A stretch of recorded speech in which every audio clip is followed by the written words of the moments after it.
Bienvenidos a una nueva exploración. Hoy nos vamos a sumergir en Narnia, concretamente en La Silla de Plata. Exacto, la cuarta crónica según Lewis. Tenemos aquí unos extractos que nos pintan un cuadro de peligros, gigantes, magia. Y una misión muy clara: rescatar a un príncipe perdido, Rilian. Eso es, el hijo del rey Caspian, que ya está muy mayor en esta historia. Rilian desapareció hace un montón de años y, la cosa es más compleja de lo que parece. Sí, porque no es solo encontrarlo. Hay una maldad detrás, descrita como más hermosa y letal: la dama de la túnica verde. Uf, esa dama. Pero no adelantemos. Los que se embarcan en esto son dos niños de nuestro mundo, Jill Pole y Eustace Scroope. Que Eustace ya había estado en Narnia, ¿verdad? En la travesía del viajero del alba. El mismo. Y les acompaña un personaje inolvidable, Barroquejón, el renacuajo del pantano. Un guía bastante peculiar. Desde luego. Y todo empieza, curiosamente, huyendo de su colegio. Un sitio bastante gris, por lo que cuentan. El colegio experimental, sí. Un contraste total con Narnia, ¿no? Ese anhelo por escapar a un mundo mágico. Eustace ya sabía que existía, claro. Y de hecho, invocan a Aslan para que les ayude a escapar. Y Aslan responde. Pero no como quizás esperaban. No. La huida los lleva a una puerta inesperada, a un bosque luminoso, silencioso, en la montaña de Aslan. Precioso, pero... Pero peligroso, porque casi nada más llegar. ¿Eustace? Eustace se cae por un acantilado, un precipicio que describen como, inmenso. Se separan. Vaya comienzo. Y Jill se queda sola. Sola, muerta de sed, asustada. Y es entonces cuando se encuentra con Aslan junto a un arroyo. Una escena potentísima. Y ahí recibe la misión concreta. Y las famosas 4 señales. Las 4 señales, sí. La guía divina para encontrar a Rilian. Son cruciales. Todo gira en torno a si las recuerdan y las obedecen. A ver, podemos repasarlas brevemente, sin entrar en súper detalle todavía. Claro. La primera. Eustace encontrará un viejo amigo al llegar a Narnia y debe saludarlo. Sencillo, ¿no? Pues ya veremos. La segunda. Viajar al norte, hacia las ruinas de la ciudad de los gigantes. Vale. Tercera. En esas ruinas encontrarán una inscripción y tienen que hacer lo que diga, obedecerla. ¿Y la última, la cuarta? Reconocerán al príncipe perdido porque será la primera persona que les pida algo en nombre de Aslan. 4 puntos clave. Parece un mapa claro, pero... Pero la memoria es frágil y las tentaciones muchas. Jill es llevada por el aliento de Aslan hasta Narnia, cerca de Cair Paravel. Y lo primero que ve es un barco zarpando, con un rey muy, muy anciano a bordo. Mucha pompa, trompetas... Pero ya no entiende nada, claro. Es una escena con mucha carga emocional que ella no capta en el momento. Poco después se encuentra con Eustace, que llegó sano y salvo, por suerte. Y aquí viene el primer fallo, ¿no? El primer gran fallo, sí. Eustace, al ver de cerca al anciano rey y oír hablar de él, se da cuenta. Era Caspian, su amigo de la aventura anterior. Pero... ¿cómo? ¿Tan viejo? Han pasado 70 años en tiempo narniano. 70. Para ellos solo ha sido un momento, pero Narnia tiene su propio fluir temporal. ¡Ostras! 70 años. Y claro, no lo saludaron. No lo reconocieron a tiempo. Y adiós a la primera señal. Ni siquiera habían empezado bien y ya. Ya la han liado. Empiezan a discutir, a echarse la culpa, lo típico. Lewis enseguida nos muestra que las señales no son mágicas. Dependen de la atención, la memoria, la obediencia. La fragilidad humana está ahí desde el minuto 1. El viaje interior va a ser tan duro como el exterior. Se quedan un poco descolocados, ¿no? ¿Y ahora qué? Pues no están del todo solos. Aparece Plumaluz, un búho, que los había visto llegar. Y los lleva a una reunión secreta. El Parlamento de los Búhos. Suena importante. Y lo es. Los búhos son los sabios, los que guardan la memoria de Narnia. Les explican por qué no pueden ir al regente, a Trumpkin, el enano. Que era el que vimos en el muelle, ¿no? Sordo y un poco cascarrabias. Ese mismo. Trumpkin no permitiría una nueva búsqueda. demasiado peligrosa, ya ha habido fracasos. Es muy pragmático. Entonces, ¿qué les dicen los búhos? Les cuentan la historia completa de Rilian, una historia bastante triste, la verdad. ¿Qué pasó exactamente? Pues que la madre de Rilian, que era hija de una estrella, nada menos, murió por la mordedura de una serpiente verde gigante. ¿Una serpiente? Sí, y Rilian, joven y, obsesionado con vengar a su madre, empezó a buscarla. Y en una de esas, junto a la fuente donde murió ella, se encontró. Con la dama de la túnica verde. Exacto.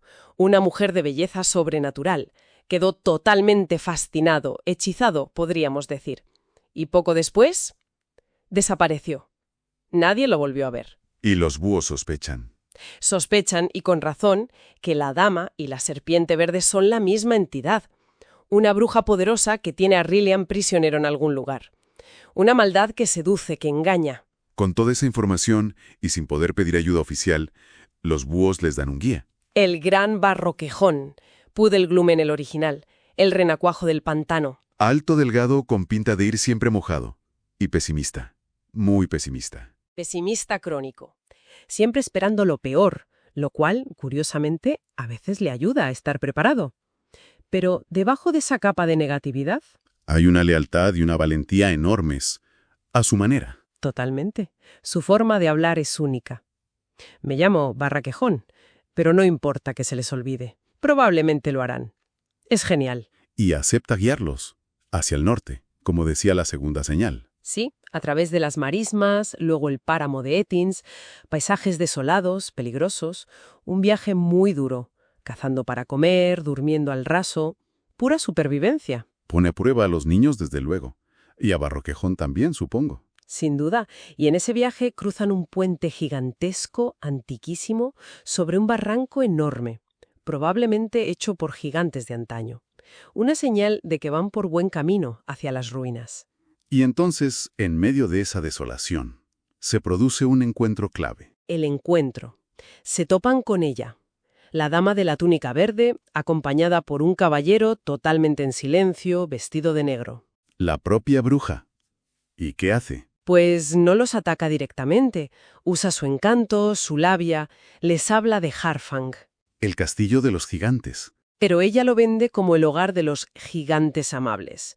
Les promete refugio, calor, una buena comida, un festín, justo lo que más desean en ese momento. Están helados, hambrientos, agotados.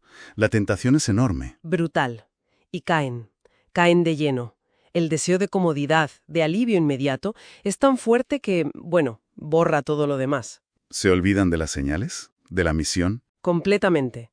Se obsesionan con llegar a Harfang. Es un ejemplo perfecto de cómo las necesidades o los deseos más básicos pueden desviarnos del camino. Lewis es muy bueno mostrando esto.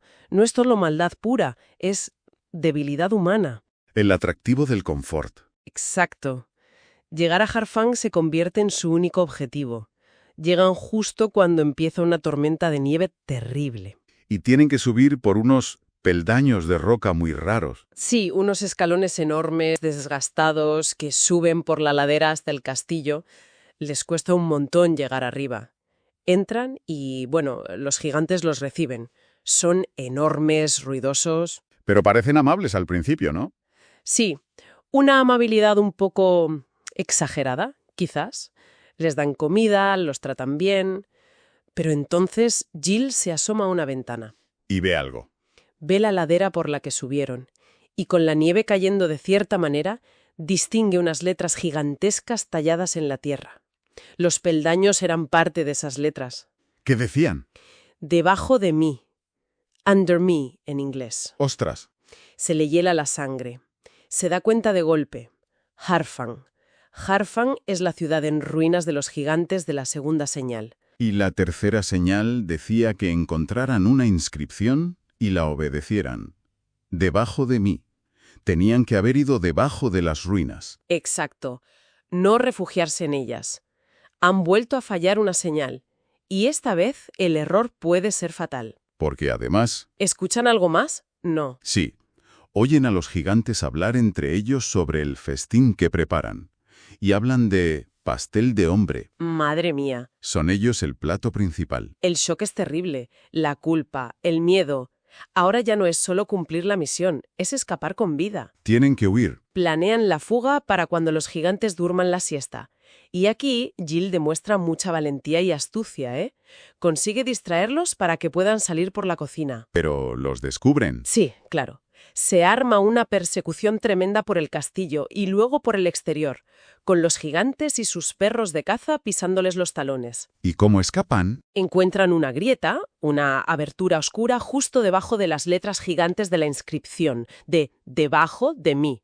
Se meten allí como pueden. Debajo de las ruinas. Justo debajo, Barrojejón consigue bloquear la entrada justo cuando los perros llegaban. Están a salvo de los gigantes, pero Pero atrapados bajo tierra. Han cumplido la tercera señal, ir debajo, pero de la forma más peligrosa e involuntaria posible. exacto, ahora están en bajo tierra, el reino profundo. Un mundo completamente nuevo y desconocido. Vasto, oscuro, silencioso y extraño, muy extraño. No tardan en ser encontrados por sus habitantes. ¿Quiénes son? Los terrígeros, los gnomos, criaturas silenciosas, pálidas, que parecen moverse sin voluntad propia. Y los capturan. Vaya, de mal en peor. Bueno, no los tratan mal, pero los llevan prisioneros. Y su viaje por bajo tierra es alucinante y opresivo a la vez. ¿Qué ven? Cavernas inmensas, iluminadas por una luz tenue y extraña. Pasan junto a animales enormes, criaturas de sobretierra que parecen estar durmiendo profundamente. ¿Durmiendo? Sí, como en una especie de animación suspendida. Y ven también a un gigante aún más grande, dormido en un trono, el Padre Tiempo, esperando el fin del mundo. Es todo muy onírico. ¿Y luego cruzan un mar? El mar sin sol, un océano subterráneo, vasto, negro y silencioso. Viajan en un barco gnómico durante días. Es una travesía que busca, borrarles la memoria del mundo exterior. ¿Cómo? La monotonía, la oscuridad, el silencio, todo parece diseñado para hacerles dudar de si alguna vez existió el sol, el cielo, Narnia, Aslan. Es un ataque psicológico muy sutil. Hacerles creer que bajo tierra es la única realidad. Uf, qué agobio. Sí, finalmente llegan a la ciudad oscura de los gnomos. Muelles, edificios extraños, multitudes de gnomos silenciosos trabajando. Todo bajo esa luz mortecina. Y de ahí los llevan a un castillo. El castillo de la reina. Exacto, el castillo de la reina de bajo tierra. Y allí, en unos aposentos sorprendentemente luminosos y agradables, se reencuentran con alguien. ¿Con quién? Con el caballero negro que vieron con la dama verde. Pero ahora no está en silencio. Ah, y habla. Habla, sí. Es joven, apuesto, cortés, pero tiene una mirada un poco extraña y muestra una devoción absoluta, casi fanática por su señora, la reina, que por supuesto es la Dama Verde. Vale, el caballero secuestrado. Les cuenta su historia. Les cuenta su versión de la historia. Dice que sufre un encantamiento terrible. Cada noche, durante 1 hora, se vuelve loco, violento, peligroso. ¿Y qué hacen para controlarlo? Tienen que atarlo a una silla especial. Una silla de plata. La silla de plata, el título del libro. Ahí está. La reina, su bondadosa señora, le ha prometido curarlo y además darle un reino en sobretierra. Él cree que lo conseguirá conquistando Narnia para ella. No sabe que Narnia es su hogar. Qué retorcido todo. Y llega la hora del encantamiento. Llega la hora. Lo atan a la silla de plata. Se preparan para que empiece a delirar y a decir cosas terribles. Pero no pasa eso. En lugar de enloquecer, el caballero empieza a suplicar, con una lucidez y una desesperación tremendas. ¿Qué dice? Que lo liberen. Que esa hora no es su locura, sino su único momento de cordura. Que la reina es una bruja malvada, que lo tiene hechizado el resto del tiempo. Que lo ha engañado. Vaya giro. Pero él mismo les había advertido que no creyeran nada de lo que dijera atado a la silla. Exacto. Ahí está el dilema. ¿Es esto parte del encantamiento, una trampa más sutil? ¿O es la verdad desesperada que intenta salir? Están confusos, no saben qué hacer. La tensión debe ser máxima. Imagínate. Dudan. liberarlo y arriesgarse a que sea un loco peligroso. Dejarlo atado y quizás condenarlo si dice la verdad. Y entonces, en medio de sus ruegos, el caballero grita algo. ¿El qué? Suplica que lo liberen. En el nombre de Aslan. La cuarta señal. Bingo. La señal inequívoca. En ese instante, Jill y Barroquejón lo saben. A pesar del miedo, de la confusión, este caballero atormentado es el príncipe Rilian. Tienen que liberarlo. Es la señal. Y lo hacen. Lo liberan, sí, rompen las ataduras y Rilian, libre al fin, lo primero que hace es coger su espada y... destrozar la silla de plata. la hace pedazos, el símbolo de su largo cautiverio. Acaba de recuperar su identidad y destruir la herramienta de su opresión. Y justo en ese momento, Aparece ella, la reina, la bruja. la dama de la túnica verde. Pero no llega furiosa ni gritando, al contrario. Llega tranquila, sonriente casi. Eso da más miedo. Mucho más. Porque empieza su ataque más peligroso. No es físico, es mental. Saca un polvo verde, lo echa a un fuego que hay en la sala y empieza a tocar un instrumento de cuerda, una especie de mandolina. ¿Y qué efecto tiene? Es un hechizo. Una música lenta, monótona, y el humo perfumado del polvo empieza a adormecerlos, a confundirlos. Y ella empieza a hablarles suavemente. Intentando hechizarlos de nuevo, a todos. A todos, incluido a Rilian recién liberado. Su objetivo es negar la realidad de Sobretierra. Negar Narnia, negar el sol, negar a Aslan. ¿Cómo lo hace? De forma muy astuta. Les dice que Narnia es solo un sueño, un juego infantil que han inventado basándose en las cosas reales de bajo tierra. Por ejemplo, Les dice, habláis de un sol, ¡qué idea tan bonita! Seguro que lo imaginasteis al ver nuestra lámpara en el techo. O habláis de un león, Aslan, ¡qué gracioso! Seguro que pensabais en un gatito. intenta reducir todo lo que conocen y aman a simples copias inferiores de su mundo subterráneo. Exacto. Les dice que no existe otro mundo, que solo existe bajo tierra, oscura y real. Es un ataque directo a su fe, a su memoria, a su propia identidad. Quiere que acepten su mundo como la única verdad. Y el hechizo es fuerte, funciona. Es terriblemente poderoso. Empiezan a dudar. Las palabras de la bruja suenan lógicas, razonables. Empiezan a sentir sueño, a pensar que quizá Narnia fue solo un sueño bonito. Están a punto de ceder. Rilian también. Pero entonces... Barroquejón, que dice... hace Barroquejón. el pesimista Hace algo absolutamente heroico. se levanta. Camina decidido hacia el fuego mágico donde se quema el polvo verde. Y lo pisa. Con sus pies desnudos palmeados. Ah, pero eso tiene que doler. Un dolor agudísimo. El olor a renacuajo quemado, como dice el libro, llena la sala. Pero ese dolor físico tan intenso rompe el velo del hechizo mental, al menos para él. Y en ese momento de claridad dolorosa, Barroquejón habla. ¿Y qué dice? Pronuncia uno de los discursos más importantes y conmovedores de todas las crónicas, yo creo. Es pura filosofía narniana hecha por un renacuajo del pantano. A ver, ¿cuál es la esencia? Dice algo así como: supongamos que tenéis razón, señora. Supongamos que hemos inventado todo eso. Narnia, el cielo, el sol, Aslan. Supongamos que solo son un juego de niños. Bueno, pues entonces todo lo que puedo decir es que nuestro juego inventado es muchísimo mejor que vuestra realidad. Así que me quedo con el juego. Estoy del lado de Aslan, aunque no haya ningún Aslan. Me voy a vivir como un narniano, aunque Narnia no exista. ¡Qué pasada! Es una afirmación brutal de la fe y la esperanza por encima de una realidad desoladora. Totalmente. Es decir, aunque mi creencia fuera una ilusión, prefiero vivir por esa ilusión, llena de sentido y belleza, que por tu realidad gris y sin esperanza. El valor intrínseco de la fe, del ideal, Y eso rompe el hechizo del todo. lo rompe por completo. Para todos. La bruja, al ver que su manipulación mental ha fallado, que la han derrotado en su propio terreno, muestra su verdadera forma. Se transforma. En la serpiente verde, gigante, monstruosa. La misma que mató a la madre de Rilian.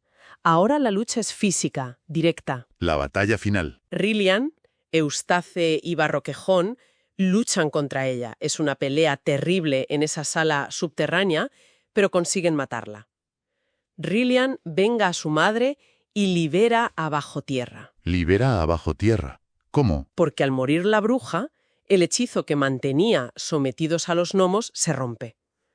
Y los gnomos Cambian por completo. ya no son silenciosos y tristes. ¿Qué va? Empiezan a gritar, a saltar, a celebrar ruidosamente. Resulta que no son de Bajo Tierra, son de un mundo aún más profundo, Vism, Bism. una tierra de fuego, de gemas vivas, de criaturas alegres y vitales. La bruja los había secuestrado y esclavizado para que cavaran un túnel hacia Narnia, para su conquista. Increíble.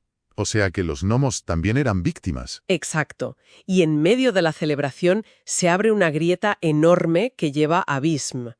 Se ve un río de fuego, joyas que parecen animales vivos. Es un espectáculo fascinante. ¿Y qué hacen? Rilian y Eustace sienten la tentación de explorar Bism. Es algo nuevo, maravilloso. Pero Barroquejón y Jill les recuerdan la misión. Volver a Narnia. Avisar al rey Caspian. El deber antes que la aventura. Eso es. Así que se meten a toda prisa en el túnel que los gnomos habían cavado hacia Narnia, mientras la grieta de Bism empieza a cerrarse y todo bajo tierra comienza a inundarse y a derrumbarse. Una huida por los pelos. Y consigan salir. Consiguen salir. Emergen del túnel, a la luz del sol, a la nieve brillante de Narnia. Justo en medio de una fiesta invernal que estaban celebrando los narnianos. El regreso. ¡Qué alegría! Imagínate, el reconocimiento de Rilian, el príncipe perdido durante 10 años. La alegría es inmensa. Pero hay una noticia agridulce. ¿Cuál? El rey Caspian, el padre de Rilian, ha vuelto a Narnia en su barco, pero está muy enfermo, moribundo. Vaya, llegan justo a tiempo entonces. Viajan rápidamente a Cair Parabel. Y Rilian llega justo para ver a su padre, para recibir su bendición antes de que Caspian muera. Es una escena muy emotiva. Padre e hijo reunidos al final. Pero la historia de los niños aún no ha terminado, ¿no? No. Aslan aparece y los lleva de vuelta a su montaña, la del principio. Y allí, junto al arroyo donde Jill lo encontró, ven el cuerpo sin vida de Caspian. El cuerpo de Caspian. Sí. Y entonces Aslan hace algo asombroso. Eustace, sin querer, le clava una espina grande en la pata a Aslan.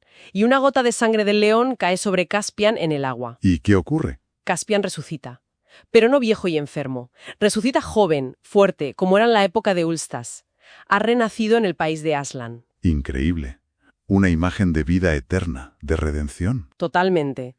Aslan explica que Caspian ya no pertenece a Narnia ni al mundo de los niños, sino a su propio país. Pero le concede a Caspian un último deseo. Visitar el mundo de los niños. Exacto. Por 5 minutos de nuestro tiempo. Aslan envía a Jill, a Eustace y al joven y resucitado Caspian de vuelta al colegio experimental. Al colegio del principio. ¿Para qué? Para enfrentarse a los matones que les hacían la vida imposible.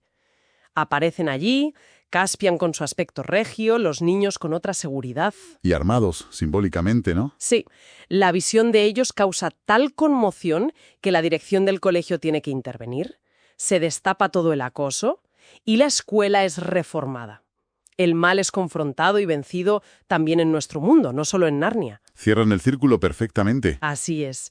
Rilian gobierna Narnia sabiamente, Jill y Eustace vuelven a casa, pero transformados por la experiencia, su amistad fortalecida, y Barroquejón, bueno, sigue siendo Barroquejón. Pesimista pero leal hasta el final. Un personaje complejo y maravilloso. Toda esta aventura, entonces, ¿qué nos enseña principalmente? La importancia de las señales, de la memoria. Sí, la importancia de aferrarse a la verdad recibida, a la guía, incluso cuando todo a tu alrededor te empuja a dudar, a olvidar, a ceder a la comodidad o a la desesperación. Y la lucha no es solo contra brujas o gigantes. No, la lucha más dura es a menudo interna, contra la duda, el miedo, la tentación. Barroquejón personifica la lucha contra la desesperación, pero la supera con su acto de fe final.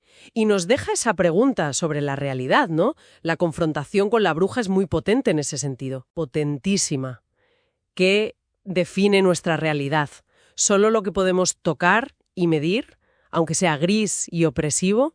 ¿O también aquello en lo que creemos, lo que nos da esperanza, lo que da sentido a nuestra vida, aunque otros lo llamen sueño o juego? Barroquejón elige el juego. Elige Narnia y a Aslan porque son intrínsecamente mejores, más valiosos que la realidad sin esperanza de la bruja. Exacto. Te obliga a plantearte, ¿qué valoramos más? ¿La certeza de lo tangible, por desoladora que sea, o la esperanza y el propósito que encontramos en nuestros ideales, en nuestra fe, en nuestras Narnias personales? Lo que nos lleva a esa reflexión final para quien nos escucha. Si tuviéramos que elegir, como Barroquejón, entre una realidad objetiva, pero que nos aplasta, y un sueño, llámalo ideal, fe, esperanza, que nos eleva y nos da un porqué, ¿con qué nos quedaríamos? ¿Es la realidad siempre lo más importante? ¿O hay verdades más profundas que solo se captan con algo más que los 5 sentidos? Una pregunta para darle vueltas, ¿verdad?